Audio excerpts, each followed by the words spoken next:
Right guys, so for your plate loaded glute drive, what we want to do is just make sure that first your feet are in the right place, and then two, you know how to set up against the back pad. Okay, so this exercise is very, very simple. What we want to do is choose a foot placement that essentially gives us a right angle of the knee. Okay, now if you can't see this and you aren't familiar with your foot placing yet, because you're new to the exercise, when you perform the exercise, if your feet are too far forward, as you can see, there's nowhere near a right angle here.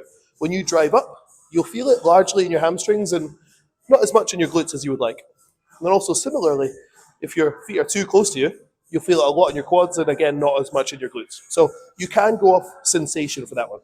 Now, if I choose a right angle, then just make sure your glutes are right on the ridge of the bench. Okay, so they're not hanging off, they're not way up on the bench, they're just right on the ridge of the bench. That is about perfect for most people. Now, another question that I get asked often is, does it matter if my lower back is pressed against the pad or not? And the answer is no. You don't need your lower back flat against the pad. Okay, because if you think about it, your back is not straight. Your back actually has a curve in your lower back. So neutral spine, the safest position for your spine to be in, and the most stable, is actually slightly curved. So you want a slight arch in your back. You don't want to over-exaggerate it. You don't want to do it on purpose, none of that. But just make sure that you're not panicking about whether your back is completely flat against the pad or not. Okay, it doesn't need to be. As long as you're in a stable position where you feel strong, that's totally fine. Now, it's very, very simple. What we're going to do is just strap ourselves in. And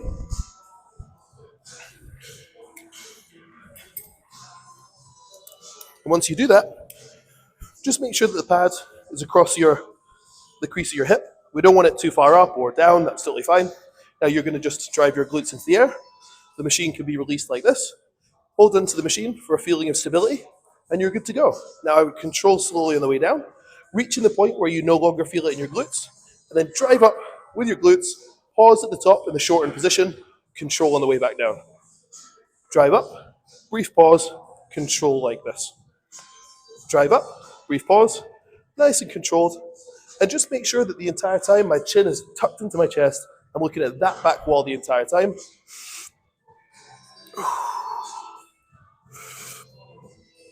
And repeat.